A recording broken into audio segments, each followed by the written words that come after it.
മക്കളെ, സ്നേഹാമസാണ്. നമ്മൾ ഇമ്പോർട്ടൻ്റ് ആയിട്ടുള്ള ഒരു സാധനമാണ് എടുക്കാൻ പോകുന്നത്. 5ാം ക്ലാസ് CBSE ഹിന്ദിയിൽ നമുക്ക് ചോദിക്കാൻ സാധ്യതയുള്ള ഒരു ക്വസ്റ്റ്യനുമായിട്ടാണ് മിസ് വന്നിട്ടുള്ളത്. അതായത് ഒരു മോഡൽ ക്വസ്റ്റ്യൻ പേപ്പർ ആണെന്ന് തന്നെ പറയാം അല്ലേ. ശബ്ദഭണ്ഡാർ എന്ന് വെച്ചാൽ എന്താണ്? വൊക്കാബുലറി ആണ് അല്ലേ. ആ വൊക്കാബുലറിയുടെ ഭാഗത്ത് നിന്നും നിങ്ങൾക്ക് കുറച്ച് ക്വസ്റ്റ്യൻസ് ഹിന്ദിയിൽ ചോദിക്കാൻ ചാൻസ് ഉണ്ട്. അപ്പൊ ഇത് ഇങ്ങനെയൊക്കെയാണ് ചോദിക്കാൻ ചാൻസ്. അപ്പൊ നമുക്ക് ഈ ക്വസ്റ്റ്യൻ ഒന്ന് ചെറുതായിട്ട് എന്ത് ചെയ്താ ഒന്ന് ചെയ്തു നോക്കാം അല്ലെ. അപ്പൊ നോക്കാം, निम्नलिखित शब्दों में से सूरज शब्द का पर्यायवाची शब्द चुनिए. ഓക്കെ, ആദ്യം നിങ്ങളോട് എന്താ ചോദിച്ചേക്കുന്നത് നോക്കിക്കേ. നിമ്നലിഖിത ശബ്ദവുമേ, ഈ തന്നിരിക്കുന്ന ശബ്ദങ്ങളിൽ വേർഡ്സില് സൂരജ് എന്ന് പറയുന്ന അല്ലെ, സൂരജ് എന്ന് വെച്ചാൽ എന്താണ്? നമ്മുടെ സണ്ണാണല്ലേ, സൂര്യനാണ് അല്ലെ. സൂര്യന്റെ പര്യായവാചി ശബ്ദം എന്ന് വെച്ചാൽ എന്താണ്? സിനോണിം ആണ് അല്ലെ. അതിന് ഈക്വൽ ആയിട്ടുള്ള ശബ്ദം ഏതാണ് എന്ന് എടുത്ത് എഴുതാനാണ് പറഞ്ഞിട്ടുള്ളത്. ഏതായിരിക്കും ഈക്വൽ ആയിട്ടുള്ള ശബ്ദം നോക്കിയേ. മയങ്ക് എന്ന് വെച്ചാൽ എന്താണ്? ചാന്തിനാണ് നമ്മൾ എന്താണ്, അല്ലെങ്കിൽ നമ്മളെ ചന്ദ്രമാക്കാണ് നമ്മൾ എന്ത് പറയുന്നത്? നമ്മുടെ മൂണിനാണ് നമ്മൾ എന്ത് പറയുന്നത്? മയങ്ക് എന്ന് പറയുന്നത്. അല്ലെങ്കിൽ നമുക്ക് എന്ത് പറയാം?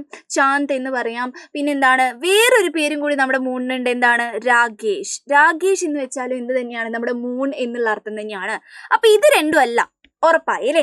ഇനി ഗഗൻ എന്ന് വെച്ചാൽ എന്താണ്? ആകാശമാണ് അല്ലെ. സ്കൈക്ക് നമ്മൾ പറയുന്നതാണ്. അതിന് നമ്മൾ ആകാശ് എന്ന് പറയുന്ന പേരും പറയാറുണ്ട്. പിന്നെ എന്താണ്? ആസ്മാൻ എന്നും പറയാറുണ്ട് അല്ലെ.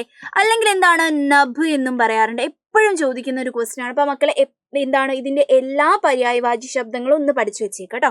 അപ്പൊ ഇതൊന്നും അല്ലാത്ത സ്ഥിതിക്ക് എന്താണ്? ദിവാകർ എന്ന് വെച്ചാൽ എന്താണ്? നമ്മുടെ സൂരജിന് നമ്മൾ പറയുന്ന പേരാണ്.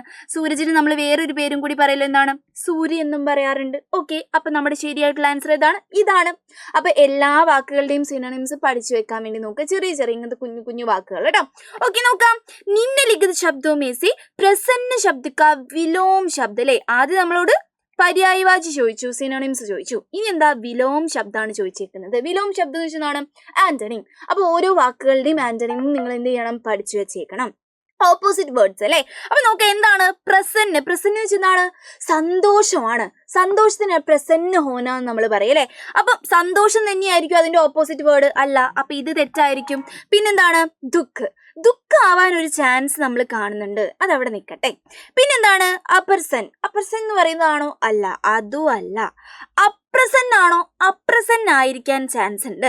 ഇനി മക്കൾക്കുള്ള ഡൗട്ട്, ദുഃഖാണോ അപ്രസന്നാണോ എഴുതണ്ടെന്നുള്ളൊരു ഡൗട്ട് ഇല്ലേ?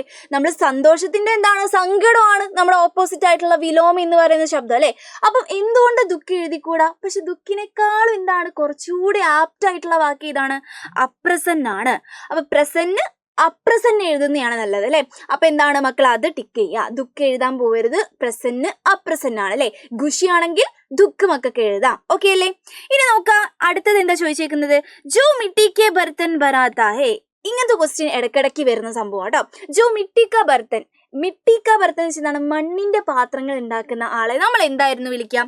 നമ്മൾ കുമാർ എന്നാ വിളിക്കല് അല്ലെ. കുമാർ നിങ്ങൾക്ക് അറിയുന്ന സാധനമാണ് അല്ലെ. കുമാർ എന്നാണ് നമ്മുടെ ശരിയായിട്ടുള്ള ആൻസർ. ബാക്കി ഓപ്ഷൻസിലുള്ള ആൾക്കാരും കൂടി നമുക്ക് ജസ്റ്റ് നോക്കാം. ചിലപ്പോൾ അതായിരിക്കും നമ്മുടെ എക്സാമിന് ചോദിക്കുന്നുണ്ടാവും അല്ലെ. അപ്പൊ നോക്കാം, സുനാർ എന്ന് വെച്ചാൽ എന്താണ്? നമ്മുടെ സോനി നിർമ്മിക്കുന്ന ആൾ, അല്ലെങ്കിൽ എന്താണ്? നമ്മൾ ചാന്ത് നിർമ്മിക്കുന്ന ആളെയാണ് നമ്മൾ എന്ത് പറയുന്നത്? ചാന്ത് നിർമ്മിക്കുന്ന ആളെ, വെള്ളി അല്ലെ, സിൽവർ നിർമ്മിക്കുന്ന ആളെയാണ് നമ്മൾ സുനാർ എന്ന് വിളിക്കാറ്. ഇനി ലോഹാർ എന്ന് വെച്ചാൽ എന്താണ്? നമ്മുടെ ലോഹയെ നിർമ്മിക്കുന്ന ആൾക്കാരെയാണ് നമ്മൾ ലോഹയെ നിർമ്മിക്കുന്ന, ലോഹേനെ കൊണ്ടുള്ള പരിപാടിയൊക്കെ ചെയ്യുന്നത് അല്ലെ. പിന്നെ എന്താണ്? ബഡൈ എന്ന് വെച്ചാൽ എന്താണ്? കാർപ്പൻറ്റേഴ്സ് ആണ് അല്ലെ. ഈ ലക്കടിയുമായിട്ട് ബന്ധപ്പെട്ട ആൾക്കാരെയാണ് നമ്മൾ എന്ത് ബഡൈ എന്ന് പറയാറ് അല്ലെ. അപ്പൊ ഇതും കൂടി മക്കൾ ഒന്ന് പഠിച്ചു വെച്ചേക്കാം. ഓക്കെ, അപ്പൊ മിട്ടിയുടെ ഭർത്തൻ ആരാണ്? കുമാറാണ്. ഇങ്ങനത്തെ ചോദ്യങ്ങൾ മക്കൾക്ക് ചോദിക്കാറുണ്ട്. ഇനി നോക്കിക്കേ, വേറൊരു ക്വസ്റ്റ്യൻ നോക്കിക്കേ. ഇതിൽ നിന്ന് തന്നെ ചോദിച്ചിട്ടുള്ള ഒരു 5 മാർക്കിന്റെ ഒരു ഗണ്ടായിട്ടാണ് ഇത് തന്നിട്ടുള്ളത്. അപ്പൊ മക്കൾ 5 മാർക്കിന്റെ ക്വസ്റ്റ്യനുകളും വൊക്കാബുലറി ഉണ്ട് എന്നുള്ള കാര്യം ആലോചിക്കുക കേട്ടോ. പിന്നെന്താണ്? നിമ്നലിഖിത ശബ്ദോമേസെ ചാലു ശബ്ദ കാ സഹി തുക്കാന്ത് ശബ്ദ ചുനിയെ. തുക്കാന്ത് ശബ്ദ. ഓക്കെ, ചാലു എന്ന് പറയുന്ന ശബ്ദത്തിന്റെ തുക്കാന്ത് ശബ്ദമാണ്. എന്താണ് തുക്കാന്ത് ശബ്ദം എന്ന് വെച്ചാൽ മക്കൾ കേട്ടിട്ടുണ്ടാവും, കവിതയിലൊക്കെ നമ്മൾ റൈമിംഗ് വേർഡ്സ് ഇല്ലേ, അതിനാണ് നമ്മൾ തുക്കാന്ത്. റൈമിംഗ് വേർഡ്സിനാണ് നമ്മൾ എന്ത് പറയുന്നത്? തുക്കാന്ത് ശബ്ദം എന്ന് പറയുന്നത്. അത് എന്തായാലും ആലോചിച്ച് വെക്കണം കേട്ടോ. റൈമിംഗ് വേർഡ്സിന് നമ്മൾ എന്ത് പറയും? തുക്കാന്ത് ശബ്ദം. ഓക്കെ, ചാലു. റൈമിംഗ് വേർഡ്സിന്റെ പ്രത്യേകത എന്താണെന്ന് മക്കൾ ഇംഗ്ലീഷിൽ പഠിച്ചിട്ടുണ്ടാവും. എന്താണ്? ഒരേപോലെ ആയിരിക്കും അല്ലെ.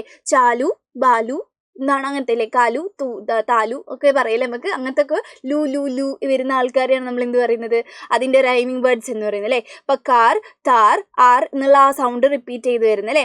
അപ്പോൾ ഒരേപോലത്തെ അവസാനം അല്ലേ, എൻഡിങ്ങിൽ ഒരേപോലെ വരികയാണെങ്കിൽ അതിനെയാണ് നമ്മൾ റൈമിങ് വേർഡ്സ് എന്ന് പറയുന്നത്. നമ്മൾ സംസാരിക്കുമ്പോൾ ഏകദേശം ഒരേപോലെ വരണം അല്ലേ. അപ്പോൾ ചാലുവിന് പറ്റിയ ആൾ കാലേ ആണോ? അല്ല, തെറ്റാണ്. പിന്നെ നമ്മുടെ ചാലുവിന് പറ്റിയ ആളാണോ ചാലേ എന്ന് പറയുന്നത്? അല്ല, അതും അല്ല. മാല എന്ന് പറയുന്നത് കറക്റ്റ് ആണോ? അതും അല്ല. പക്ഷെ ഡാലു പറ്റൂല. നോക്കിയേ, ചാലു ഡാലു രണ്ടും ഏകദേശം ഒരേപോലെ ഇല്ലേ. അപ്പൊ എന്താണ് നമ്മുടെ ആൻസർ? ഇതാണ്. റൈമിംഗ് വേർഡ്സ് വന്നാൽ അതിന് തുക്കാന്ത ശബ്ദം എന്നാണ് പറയുന്നത്. അത് മക്കൾ കണ്ടെത്തി എഴുതാം കേട്ടോ. പിന്നെ ഇത് അവസാനത്തെ ശരിക്കും ഒരു വ്യാകരണമുള്ള ഒരു ക്വസ്റ്റ്യൻ ആണ്. പക്ഷെ ഇത് ഇടയ്ക്കിടയ്ക്ക് വൊക്കാബുലറി ഭാഗത്തിലും ചോദിക്കാറുണ്ട്. നോക്കാം.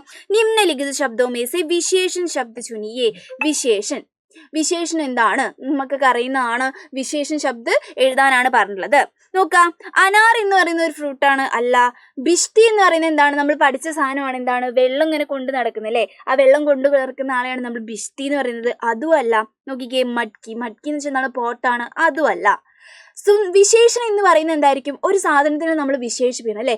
വെള്ള പെന്ന്, സുന്ദരിയായ ടീച്ചർ, അങ്ങനെ പറയുമ്പോൾ ഒരാളെ വിശേഷിപ്പിക്കാൻ വേണ്ടിയിട്ട് നമ്മൾ ഉപയോഗിക്കുന്നതിനാണ് നമ്മൾ വിശേഷം എന്ന് പറയുന്നത് അല്ലേ. ഈ സുന്ദരി അല്ലെങ്കിൽ എന്താണ് വൈറ്റ്, പിന്നെ എന്താണ് കറുപ്പ്, അങ്ങനെയൊക്കെ വിശേഷണം അല്ലേ. അതിനാണ് നമ്മൾ വിശേഷണം എന്ന് പറഞ്ഞിട്ടുണ്ടായിരുന്നത്. ഇവിടെ അങ്ങനെ ഒരു വിശേഷണമായിട്ട് എന്താണ്? അനാർ എന്ന് പറഞ്ഞൊരു നൗണാണ്. ബിഷ്തി എന്നും നമുക്ക് കണക്കാക്കാൻ പറ്റില്ല.